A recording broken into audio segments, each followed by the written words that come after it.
મિત્રો, પ્રેમ, વંદન, જય શ્રી કૃષ્ણ, વાસુદેવ સર્વમ.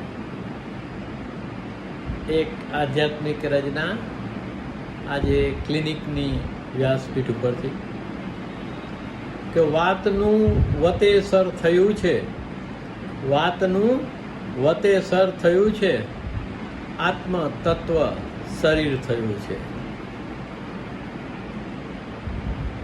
ગીતામાં ભગવાન કૃષ્ણ કહે છે કે મમે વાસો જીવ લોકે જીવભૂત સનાતન મન સંસ્થાનિન્દ્રિયાણી પ્રકૃતિ સ્થાની કરસતી.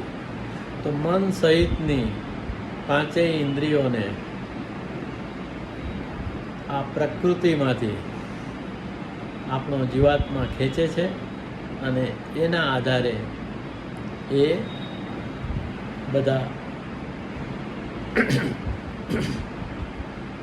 કાર્યો કરે છે અને પોતાનું જે મૂળ તત્વ છે, આત્મત્વ છે, એને ભૂલી જાય છે. તો જે પ્રકૃતિ છે, જે ચેતનવંત પ્રકૃતિ છે, એ ભૂલી જાય છે અને પછી શ્રોત્રમ ચક્ષુ સ્પર્શનમ ચ રસનમ ધ્રાણમેવ ચ અધિષ્ઠાય મનસ્સાયમ વિષયાનુપસેવતે. તો એ પાંચ ઇન્દ્રિયોને મનથી વિષયોના ભોગવટામાં આ જે આત્મતત્વ છે એ ભૂલી જવાય છે. આત્મા જીવાત્મા રૂપે જ આમ તો છે. તો વાતનું વતેસર થયું છે, આત્મ તત્વ શરીર થયું છે. અજ્ઞાને અવૃતમ જ્ઞાનમ. તો જ્ઞાનનું જ એક્ઝિસ્ટન્સ છે, આત્મતત્વનું જ એક્ઝિસ્ટન્સ છે, પરંતુ આ મોહ અને અહંકાર થકી જે અજ્ઞાન છવાઈ ગયું છે એનાથી જ્ઞાન ઢંકાઈ ગયું છે. એટલે આપણે ભૂલી ગયા છીએ કે હું આત્મ તત્વ છું, આત્મા છું, મારે મારા આત્માનું સ્મરણ કરવું રહ્યું. અજ્ઞાને આવૃતમ જ્ઞાનમ. આ સારું ના લગીર થયું છે. હવે આ જ મોટી ભૂલ છે કે આપણે જે વસ્તુ નથી એને છે માની બેઠા છીએ અને જે છે એને નથી કરી નાખ્યું છે. અજ્ઞાને અવૃતમ જ્ઞાનમ.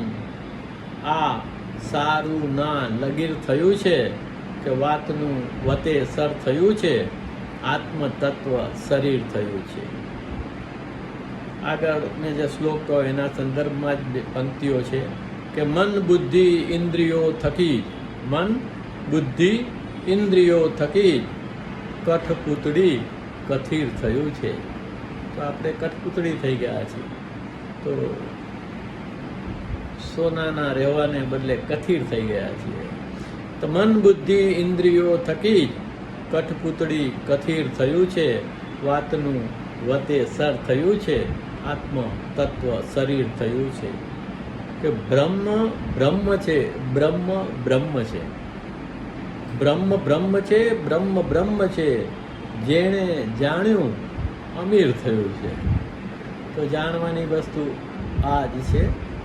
હું આત્મા છું, હું પરમાત્માનો અંશ છું, હું આ શરીર નથી, હું ભગવાનનો છું ને ભગવાન મારા છે. તો બ્રહ્મ બ્રહ્મ છે, બ્રહ્મ બ્રહ્મ છે, જેણે જાણ્યું એ અમીર થયું છે, વાતનું વતેસર થયું છે, આત્મ તત્વ શરીર થયું છે. કે રળિયામણી તત્ક્ષણ ભૂલી. આપણે વર્તમાનમાં રહેતા નથી એટલે આપણે આપણી જાતને ભૂલી જઈએ છીએ. એટલે વારંવાર આત્મસ્મરણ આપણને યાદ કરાવવું પડે છે કે રળિયામણી તત્ક્ષણ ભૂલી. સમયે ખાલી અધીર થયું છે. તો સમયમાં આપણે ભવિષ્યકાળ અને ભૂતકાળમાં ભટક્યા કરી અને જે હાજર છે, જે વર્તમાન છે, જે આત્મતત્વ છે એને ખોયા કરીએ છીએ. કે રળિયામણી તત્ક્ષણ ભૂલી, સમયે ખાલી અધીર થયું છે, વાતનું વતેસર થયું છે, આત્મતત્વ શરીર થયું છે. અને છેલ્લે નિર્મમ નિર્લેપ ને નિસ્પૃહ, નિર્મમ નિર્લેપ ને નિસ્પૃહ, જવલ્લેજ કો કબીર થયું છે. નિર્મમ નિર્લેપ ને નિસ્પૃહ, જવલ્લેજ કો કબીર થયું છે.